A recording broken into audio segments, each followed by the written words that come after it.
from Rixie. This is Debuff, and I'm your host, Steve Skeels.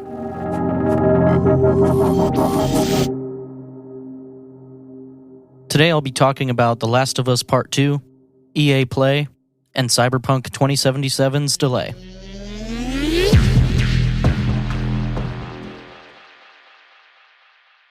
Seven years after the divisive ending of The Last of Us, the sequel released on June 19th, and this may be one of the most divisive games I've ever seen.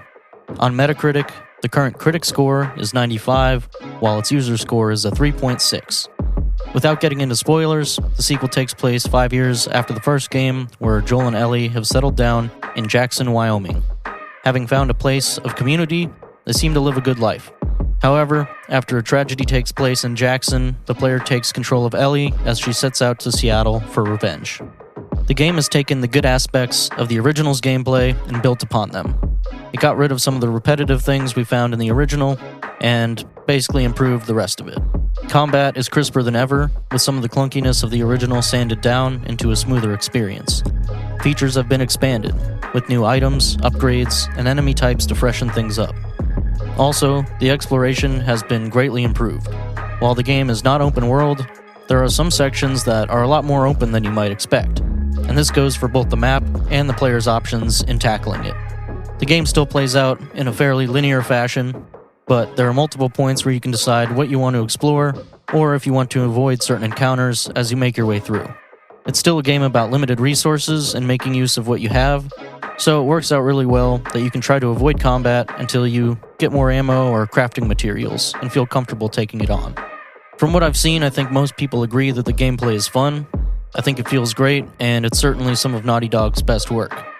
The major criticism of the game mostly lies with the story, and as this is a narrative-driven game, I can understand that people who dislike the story will not like the game at all. But while everyone is entitled to their own opinion, I certainly believe some people do dislike the game. It's just that this game has definitely been getting review bombed pretty hard. There's been a lot of bad reviews within the first day when most couldn't have even finished it at that point. Now, to be fair, I do know that one big issue some people have with the story is something that happens after the first couple hours, but I don't think that's enough to base a whole game on. Other points of criticism I've seen are that the story just feels disjointed, the new characters aren't very good, and that having Ellie as the lead loses out on the dynamic that made the original. Regardless, I'd say give the creators a chance to tell their story before deciding it sucks. I think I'll have an episode on this topic once I finish the game myself, but for now, all I'll say is that you could give the game a shot if you liked the first one. Chances are, you'll probably like this one too, though I don't think that'll be for everyone.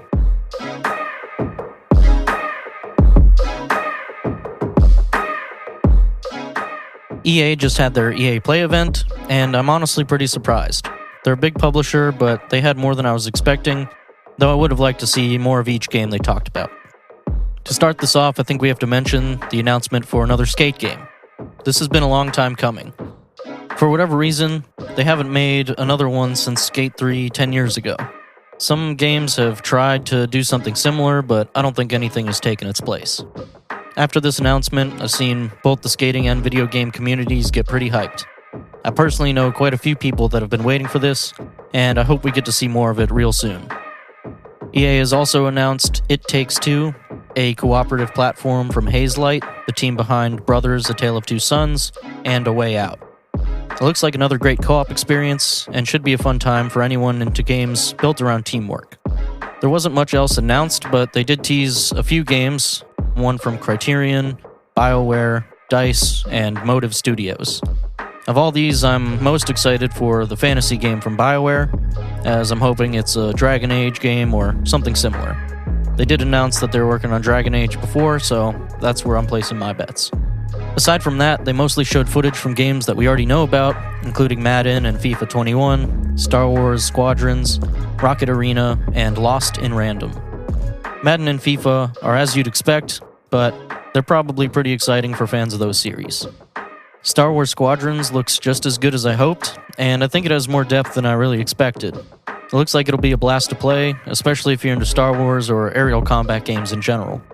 Then Rocket Arena looks like it could be another unique hero shooter, though there wasn't anything about it that really caught my eye, though admittedly these aren't really my types of games anyways.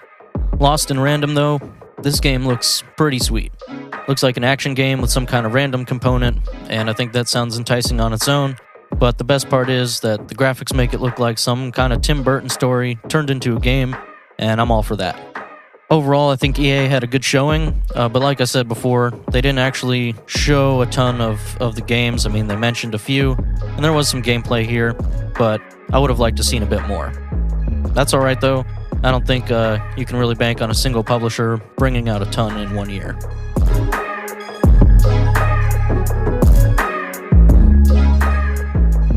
The last topic for today is Cyberpunk 2077 getting delayed yet again. Originally set to release in mid-April, it was delayed to September, and it is now releasing on November 19th. The game is highly anticipated as it's CD Projekt Red's follow-up to The Witcher 3, which was a wildly popular game. And while this game is going to be much different, what we've seen of Cyberpunk so far has been really well received, and it shows that they can do a whole lot more than the Witcher series. Unfortunately, we'll have to wait a bit longer, but their statement claims that the game is essentially finished. They're just working on combing through all the different aspects for final polishing and balancing. This seems like a fair thing to do, but there's some speculation about whether or not that's the real reason. They followed up with a statement that this game will look and play much better on next-gen consoles on day one, as well as the fact that they will receive an improved patch the next year. Some people are thinking that the real reason for the delay is to entice people to get a next-gen console and play it on that. If it releases before the consoles, most people would have beat it and probably wouldn't worry much about that graphical and gameplay upgrade. Personally, I can't imagine this is really the reason, since that doesn't benefit CD Projekt Red much. I can't really think that they would be getting some kind of financial benefit from any of the console manufacturers, and I doubt that they would have reached out and asked for one single game to be delayed. Seems a bit ridiculous. The only thing I could think is that it is going to be one of the biggest games this year, and since it looks like both next-gen consoles won't have too many games at launch, it could be a time to put out a game, and maybe CD Projekt Red thinks they'll catch a few more sales from people jumping onto the console train that don't currently have a PlayStation 4 or Xbox One. I can't really say, but I think in the end it doesn't matter. It sucks the game is delayed, but it'll be better to have some final polishing and whatnot, rather than a huge day one patch to fix the game up. Either way, I think everyone's going to be really happy with this game when it comes out, and we can wait a little bit longer.